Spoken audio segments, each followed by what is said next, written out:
Welcome back everyone to another episode of This Week in Comics. My name is Yule. This is going to be another abbreviated episode, so it's going to go by quick, so you better take notes. Let's get on with the top 5 comics sold.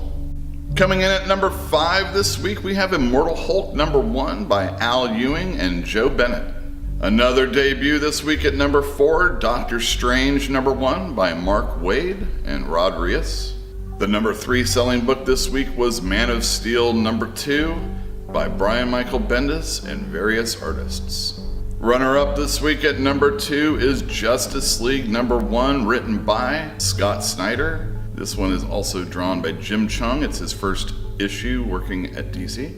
And taking the top spot this week at number 1, we have Paper Girls number 21. Usually this list is dominated by debuting issues or weekly miniseries, so it's a real testament to Brian K. Vaughan and Cliff Chiang on how popular this series is in our store that it can exist on this list all the way at 21. It's pretty good, pretty amazing stuff. Did you read any of the comics that were on the list this week? Let me know in the comments down below.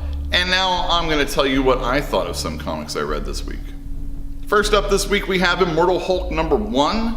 This is written by Al Ewing with art by Joe Bennett, and it features Bruce Banner back from the dead becoming the Hulk yet again. This actually happened in the pages of Avengers No Surrender, and this is the first issue where he's back, and we see him traveling. Feels like it's the typical Bruce Banner situation where he's in a small town and then some stuff happens and then ultimately he turns into the Hulk and he has a little bit of an adventure. The problem I found with this book in the writing is that all of that adventuring stuff with the Hulk took place off page.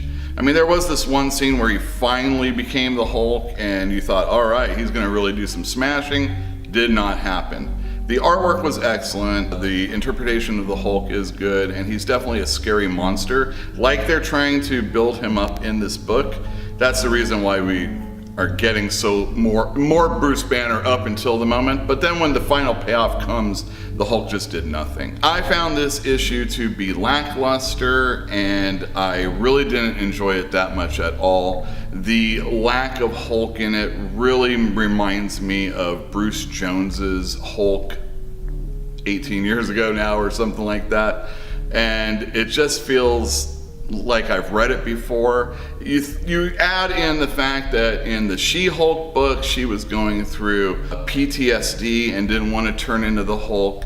And we had Amadeus Cho Hulk all this time. For us to finally get Bruce Banner as the main Hulk in the Marvel Universe and him not to rip it up, it was a bitter disappointment. I really have reservations for the series going forward. And last up this week we have Dazzler. This is a one-shot story by Marvel. This featuring our favorite mutant Allison Blair, and it's written by Magdalene Visaggio with art by Laura Braga. I thought this issue was pretty good as far as one-shot stories are concerned. The thing about this book is it was actually supposed to come out when the Darkhawk story came out that Marvel put out. It was like a one-shot. They also did a Silver Sable one-shot, and it was kind of like during the Legacy Generations time when they were trying to reintroduce older characters, so probably they could keep the licenses, truthfully. But for whatever reason, they held the Dazzler one back, and now it's coming out. So, what is this story about? It is about Allison Blair, Dazzler, not wanting to be a superhero and just wanting to get her rock star / punk music career going again. She's traveling with a band and we see her going from stop to stop. She's building a crowd as they're going along. There is an understory that's going on where she's trying to be inclusive between Inhumans and mutants. Why is that a big thing? Because when Fox was in total control of the X-Men universe, although they seem to be still, as far as movies are concerned, Marvel wanted to not really give too much attention to the X-Men anymore, and they felt that the Inhumans were going to be an IP that they had that could replace the X-Men.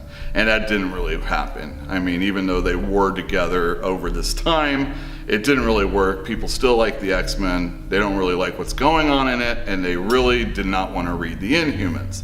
So now we have Dazzler being inclusive with Inhumans and mutants and clubs, and we have this one nobody character that's like, I'm only mutant and we shouldn't let the Inhumans in. And it was pretty good as far as this one issue is concerned.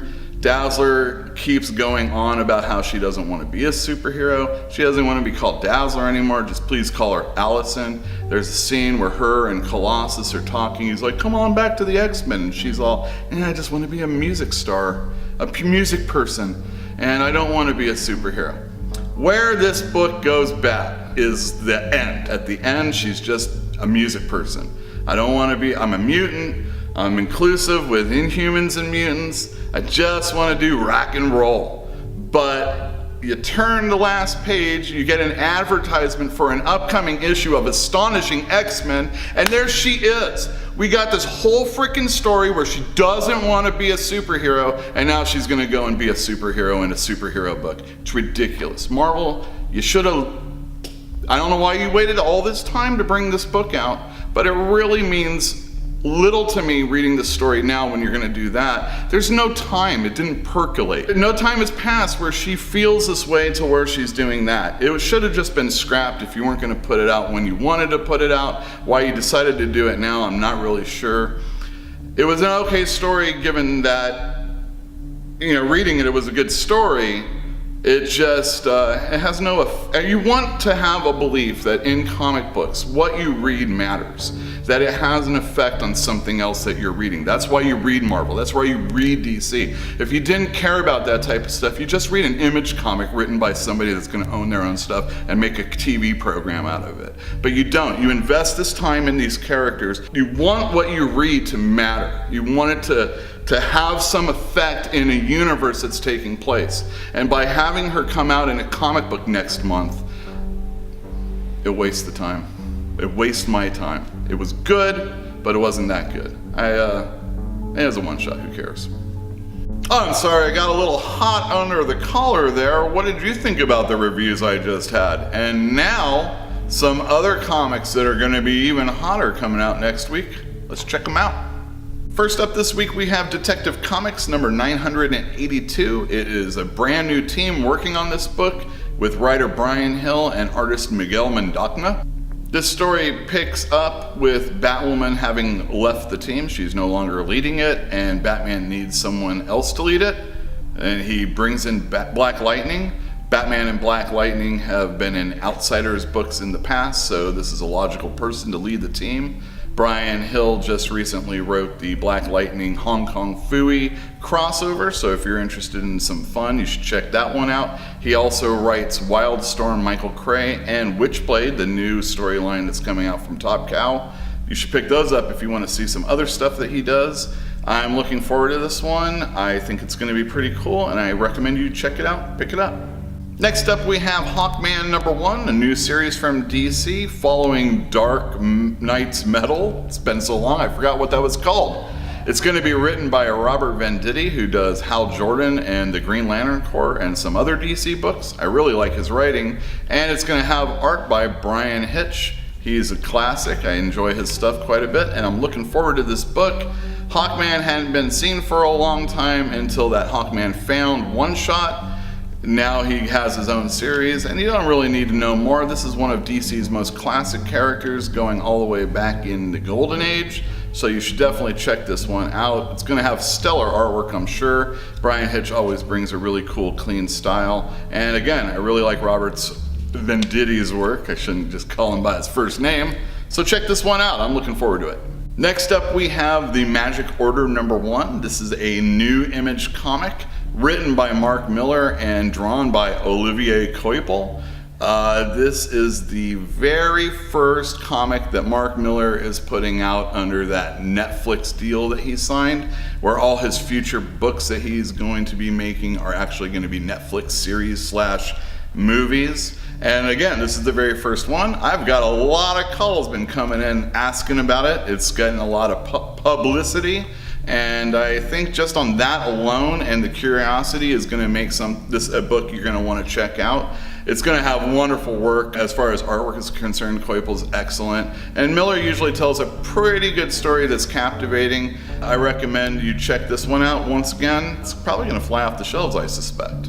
Next up, there are 2 offerings from Farrell Dalrymple from Image Comics in It Will All Hurt, which is a collection of his comic book that he did through Study Group, collected for the very first time.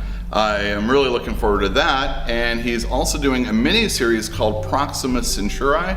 For those of you that aren't familiar with Farrell Dalrymple's work, he has a very sci-fi stream of consciousness, superhero, kind of serendipitous feel to his comics. And if you are into that type of stuff, whatever that means, he puts it on page really well, and I really enjoy it. There's a lot of things to try and figure out. He doesn't spell everything out for you in his comic books, and that's kind of cool. It's something that you have to figure out and reread and just kind of get in the moment. He does really good stuff, and I recommend you pick it up. I'm hoping to get him in store for a signing in the near future, so that's another reason to maybe check this stuff out, because he's a friend of the store. He did one of our very first shirts, and I highly recommend you pick up his stuff. Pick up Proxima Centauri, and It Will All Hurt. Last up this week, we have Thor #1. This one is going to be written by Jason Aaron. He's been writing it ever since the God Butcher days, and it's going to be drawn by Mike Del Mundo. Future issues are going to have some Christian Ward, I hear, and I'm looking forward to that too. Mike Del Mundo is an excellent artist that works straight to from tablet, so you're never going to be able to possess any of his illustrations except in comic book form. You might as well pick this one up. It's a new #1, and I'm looking forward to stories that Jason Aaron still has yet to really finalize coming to fruition in this series. There's that whole war with Malekith that's going on. There's that whole S.H.I.E.L.D. agent, Rosalind. I guess there's no S.H.I.E.L.D. anymore, but she's still hanging out, doing that whole Congress of Worlds thing. And I've been enjoying Thor ever since Jason Aaron's been doing it. I think this one's going to be no different than all the other ones. I mean, as far as execution is concerned and quality. So you should definitely pick this one up. Again, another #1.